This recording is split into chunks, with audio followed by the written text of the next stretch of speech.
guys, and welcome back to Between Us Girls. Once again, I'm with one of my favorite guests, Dr. Stee. How are you doing? I'm good, Tendai. How are you? I'm very good, thank you. Yeah, it's been a while. Yes, it has. I'm glad you're back with us. We're talking about we've been talking about mental health.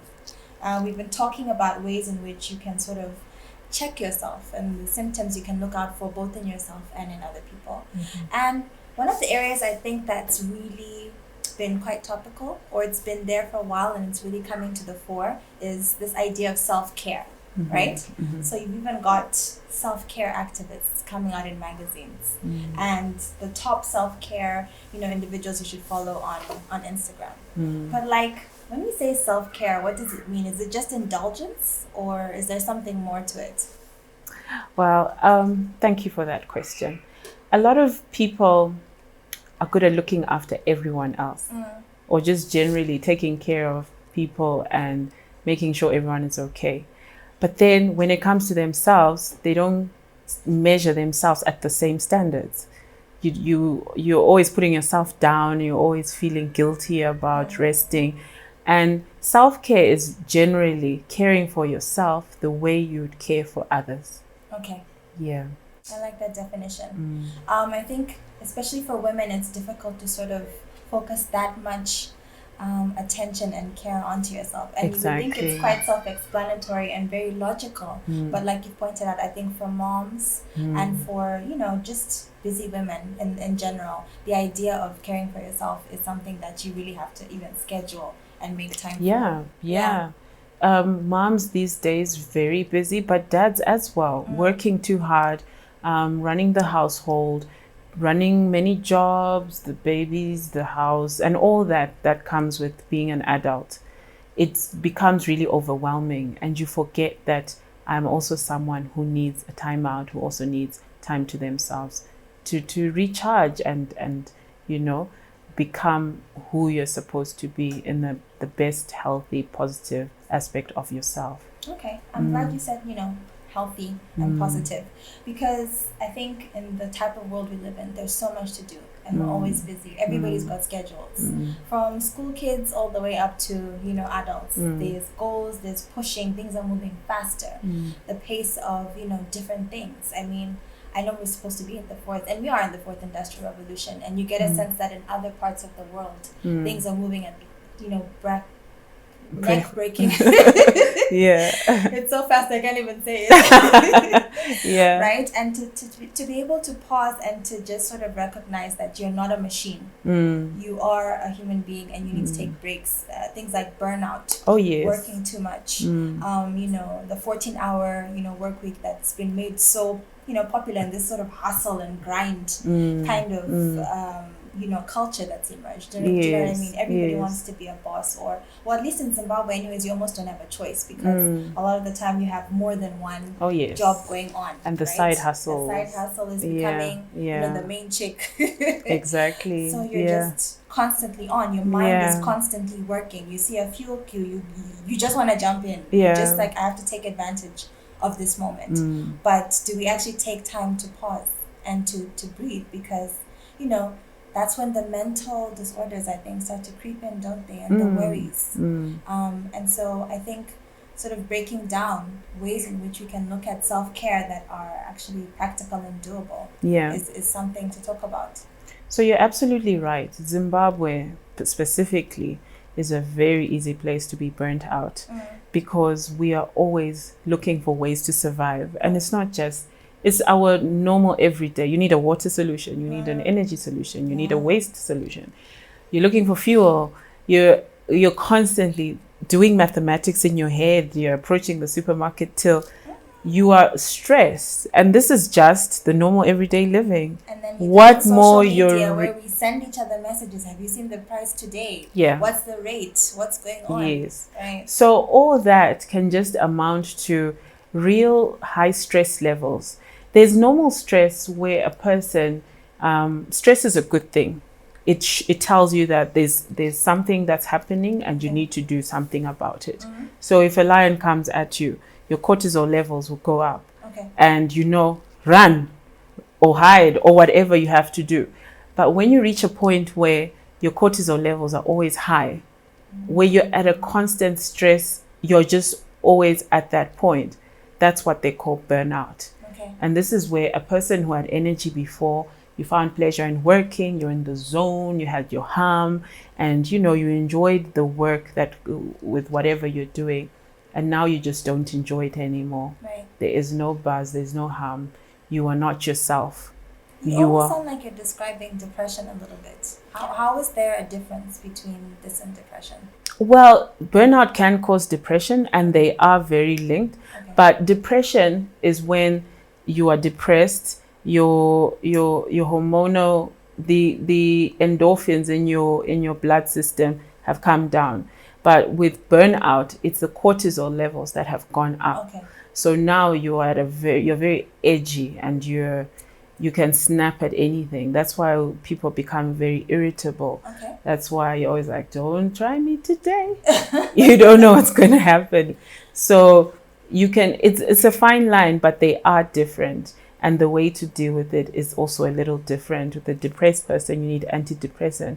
But when you're stressed out and burnt out, you just need to rest. You need to take a step back and look after yourself. Okay. So on that note, guys, please join us after the break, where we look more into breaking down how you can take care of yourself and be aware of when you're getting to points where you've taken your body too far or yourself too far. So stay tuned and come back for our self-care chat.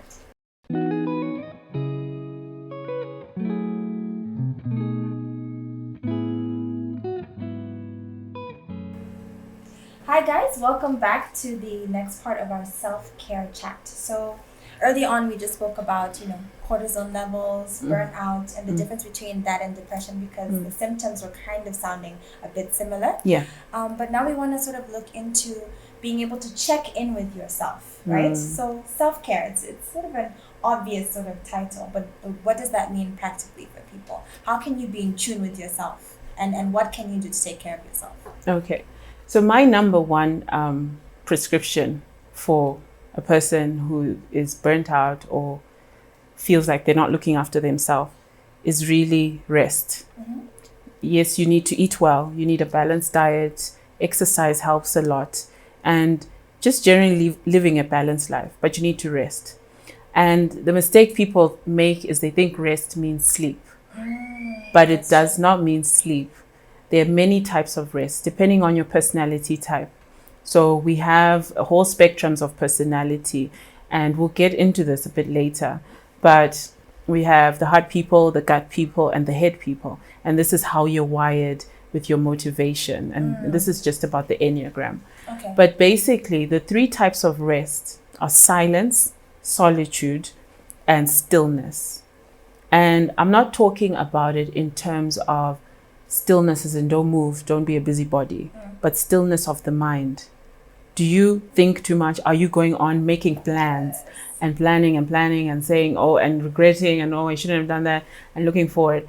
Do you need to just be still to meditate and to come to a place where you're not thinking and just be still? Yeah. And then with silence, silencing your head, silencing the voices, the opinions of people, silencing those negative thoughts and the negative words that you have to yourself. It's not just about I need to be in a place where no one is talking, but it's about silencing the voices and maybe putting up the volume and the truths, the truths and the perspective. So the truth would be, I am smart, I am hardworking, sort of affirmations. And I am enough. I am enough. I don't have to run myself to the ground. I don't have to prove anything. Yes, I'm a Mrora and I'm in the rural areas. But you don't have to run yourself to the ground because you have to look after yourself first. Fill your cup and then you'll have enough to give to others.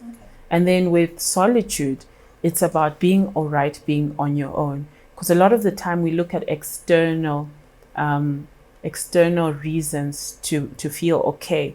We're looking for affirmation from other people. If it's not seen, then it wasn't done as far as you're concerned. So you're looking to keep achieving and keep doing more and more, but hoping that everyone else is seeing it. But solitude means I'm okay. I can do this on my own for myself. and I'll still be okay. Yeah. So these are types of rest. These are types of places to go to, especially when you feel like I just can't take it anymore. And this is the journey that you need to take yourself through to process and come to a place where you have self-acceptance and self-love and holistically self-care. Yeah.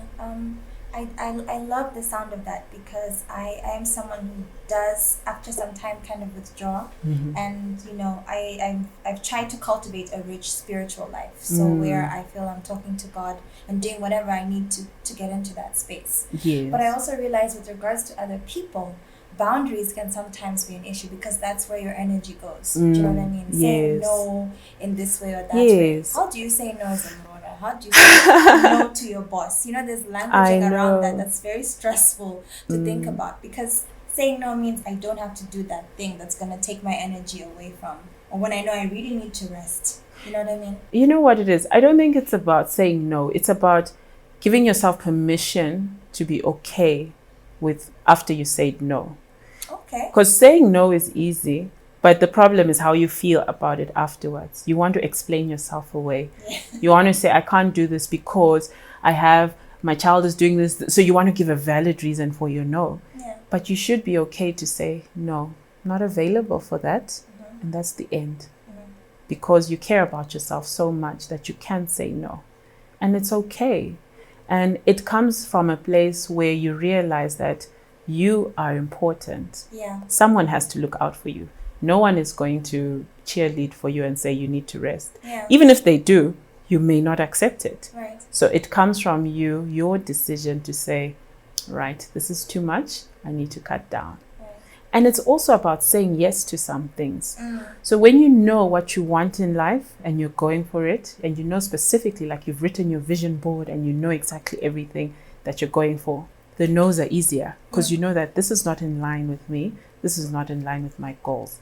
I'm not going for that. Yeah. And in that way, you're making the right decisions and your no's are now valid to yourself.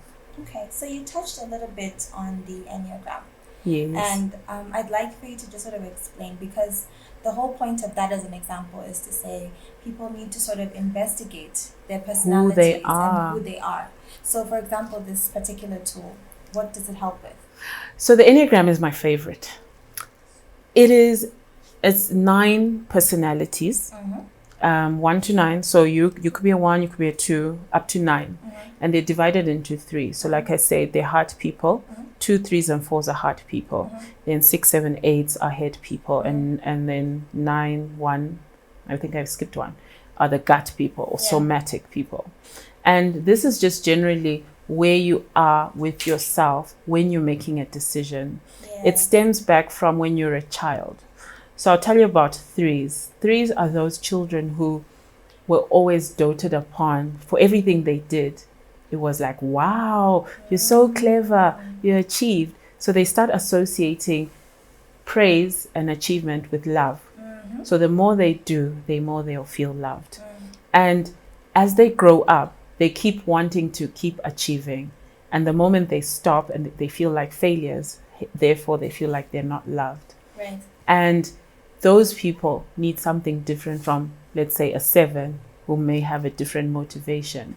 So a 3, for instance, needs to come to a place where they have self-acceptance and they have authenticity on what they do. That what they're doing is for themselves and not for other people. So then they come to a place where they're truly acceptance and they can truly rest. Absolutely. Okay, I love that. I think it's interesting that we're talking about self-care, but there's so much involvement of other people in the process. And I think part of that is also us allowing each other to help each other. Yes, to help each other and to be who we are, and to create space for people to be who they are, so that they can express themselves in a better light. Yeah. But I mean, this is a very rich topic, and I think it's very necessary in order to just keep us healthy and sane in this life. I know. And I hope you guys agree. So we have to wind down a little bit, but as usual, the conversation doesn't stop here. In fact, sometimes it starts even harder online. So please join us at Tando Channel, that's capital T and capital C, on Twitter and Facebook. And don't forget to follow Dr. Stee, because she's got some more tidbits online as well. And that's it from me, Tendai, your host. Please join us in the next episode on between us girls. Hi.